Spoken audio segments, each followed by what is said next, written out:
जय माता दी। स्वागत है दोस्तों आप सभी का आपके चैनल जी जायसवाल यूट्यूब स्टोरी में। दोस्तों आज आप सुनेंगे महाभागवत देवी पुराण का 17वां अध्याय। इस अध्याय में भगवती गीता के वर्णन में ब्रह्मयोग का उपदेश, 5 भौतिक देह गर्भस्थ जीव का स्वरूप तथा गर्भ में की गई जीव की प्रतिज्ञा, माया से आबद्ध जीव का गर्भ से बाहर आने पर अपने वास्तविक स्वरूप को भूल जाना, विषय भोगों की दुख मूलता तथा देवी भक्ति की महिमा का वर्णन है। हिमालय बोले, शिवे यह पंचभूत आत्मक देह ही दुख का कारण है, क्योंकि उससे बिलक जीव दुखों से प्रभावित नहीं होता। माता महेश्वरी, जिस देह को प्राप्त कर यह जीव पुण्य कार्य करके स्वर्ग प्राप्त करता है, वह यह देह किस प्रकार उत्पन्न होता है और यह जीव पुण्य के क्षीण होने पर पुनः पृथ्वी पर किस प्रकार उत्पन्न होता है। यदि आप मुझ पर कृपा रखती हैं तो उन बातों को शीघ्र ही विस्तार पूर्वक मुझसे बताइए। श्री पार्वती जी बोली, पृथ्वी, जल, अग्नि, वायु और आकाश, इन्हीं 5 महाभूतों से यह देह निर्मित है, इसीलिए यह 5 भौतिक कहा गया है। उन 5 में पृथ्वी तत्व तो प्रधान है और शेष 4 की उसके साथ सहभागिता मात्र है। गिरिराज वह यह 5 भौतिक देह भी 4 प्रकार का कहा गया है, जिसे मुझसे समझ लीजिए।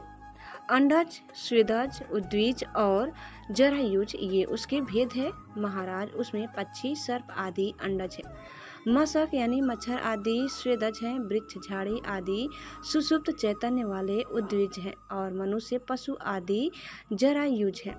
शुक्र, रज आदि से निर्मित देह को जरायुज समझना चाहिए। पुनः उस जरायुज को भी पुरुष, स्त्री तथा नपुंसक भेद से 3 प्रकार का जानना चाहिए।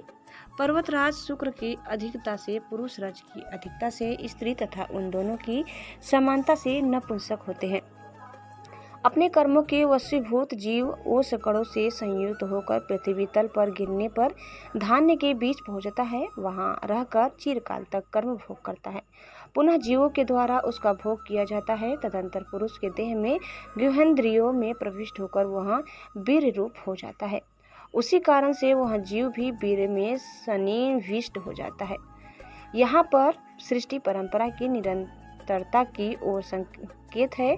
संक्षेप में कर्म फल भोग के अनंतर शेष कर्मों से अविष्ट जीव आकाश, वायु, अग्नि, जल, पृथ्वी तथा औषधि, पुष्प, फल, अन्न आदि के रूप में देहांतर की प्राप्ति करता हुआ स्त्री पुरुष के द्वारा अन्न आदि का भोग करने पर वीर्य तथा रजस के रूप में उसका पुनः विपरिणाम होता है और पुनः वीर्य तथा रजस के संयोग से सृष्टि प्रक्रिया चलती रहती है।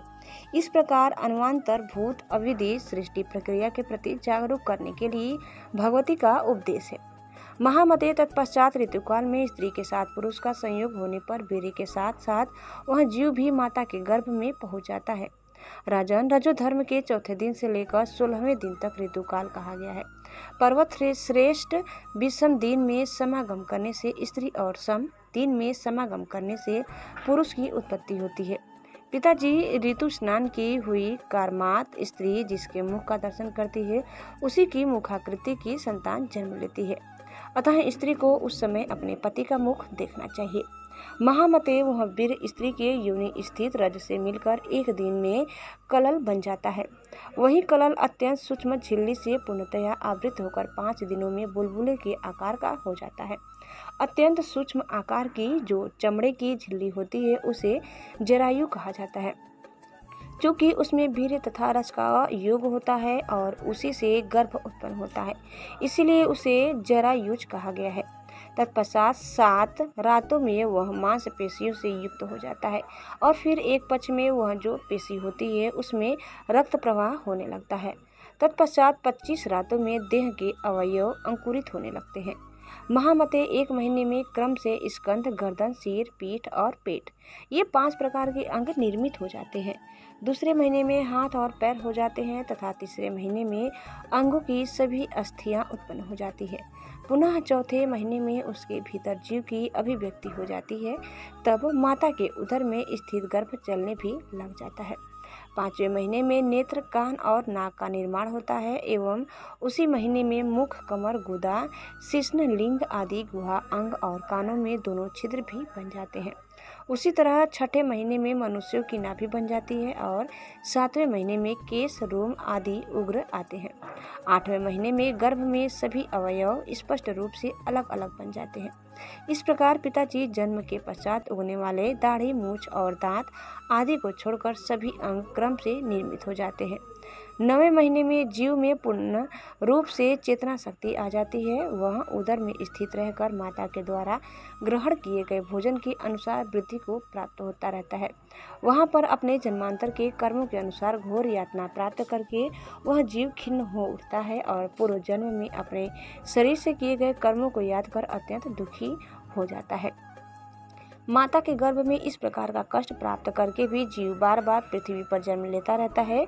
गर्भावस्था में वह जीव मन में यह सब सोचकर स्वयं से यह बात कहता है, मैंने अन्यायपूर्वक धन कमाया और उसे अपने कुटुंब का भरण पोषण किया, किंतु दुर्गति का नाश करने वाली भगवती दुर्गा की आराधना नहीं की। अब यदि गर्भ के दुख से मुझे छुटकारा मिल जाए तो मैं पुनः महेश्वरी दुर्गा को छोड़कर विषयों का सेवन नहीं करूँगा और सर्वदा समाहित चित्त होकर भक्तिपूर्वक उन्हीं की पूजा करूँगा। पुत्र, स्त्री आदि के मोह के वशीभूत होकर तथा सांसारिकता में अपने मन को आसक्त करके मैंने व्यर्थ में ही अनेक बार अपना अहित कर डाला। इस समय उसी के परिणाम स्वरूप मैं यह असहनीय गर्भ दुख भोग रहा हूँ। अब मैं पुनः सांसारिक विषयों का सेवन नहीं करूँगा। इस प्रकार अपने कर्म अनुसार अनेक प्रकार से दुखों का अनुभव करके वह जीव अपने अंगों में मेदा तथा रक्त लपेटे हुए और झिल्ली से आवृत होकर प्रसव वायु के वशीभूत योनि के अस्थि यंत्र से पीसा जाता हुआ सा उसी प्रकार योनि मार्ग से बाहर निकलता है। जैसे पातकी जीव नरक से निकलता है, तदंतर वह जीव मेरी माया से मोहित होकर उन दुखों को भूल जाता है और कुछ भी न कर सकने की स्थिति को प्राप्त होकर मांस पिंड की भांति स्थित रहता है।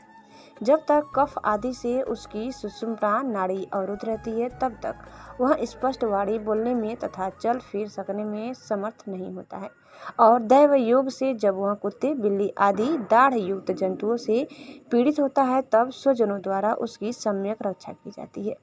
बाद में वह स्वेच्छया कुछ बोलने लगता है और दूर दूर तक चलने भी लगता है। पिताजी इसके बाद कुछ काल बीतने पर यौवन के उन्माद में आकर वह काम, क्रोध आदि से युक्त होकर पाप तथा पुण्य कर्म करने लगता है। जिस देह के भोग के लिए जीव सारे कर्म करता है, वह देह पुरुष से भिन्न है, क्योंकि जीव आत्मा का भोगों से क्या संबंध है। प्रतिक्षण आयु का क्षरण हो रहा है और वह हिलते हुए पत्ते पर स्थित जलकण की भांति क्षण भंगुर है। महाराज, विषय वासना संबंधी सभी सुख स्वप्न के समान है, फिर भी जीव के अभिमान में कोई कमी नहीं होती है। मेरी माया से मोहित हुआ जीव यह सब नहीं देखता।